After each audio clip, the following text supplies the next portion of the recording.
Keberadaan program TNI Manunggal Membangun Desa reguler ke-110 Kodim 0813 Bojonegoro. Pemerintah Kecamatan Tambakrejo akan selalu mendukung dan akan membackup program jika ada suatu kendala.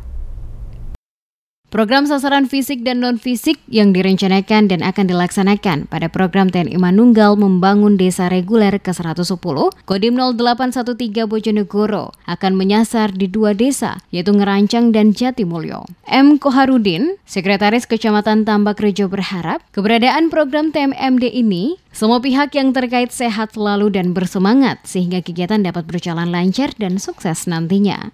Kita mengundang RT di wilayah dusun saya sekaligus Pak RW untuk sosialisasi dan koordinasi program TMMD dari Kodim Bojonegoro yang akan dilaksanakan di desa kami, terus dusun kami juga.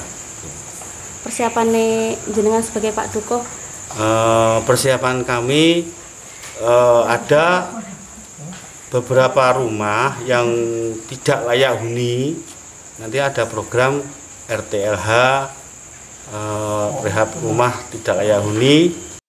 Pemerintah Kecamatan akan dukung penuh kegiatan TMMD ke-110 Bojonegoro dengan membackup apabila suatu hari nanti menemui sebuah kendala.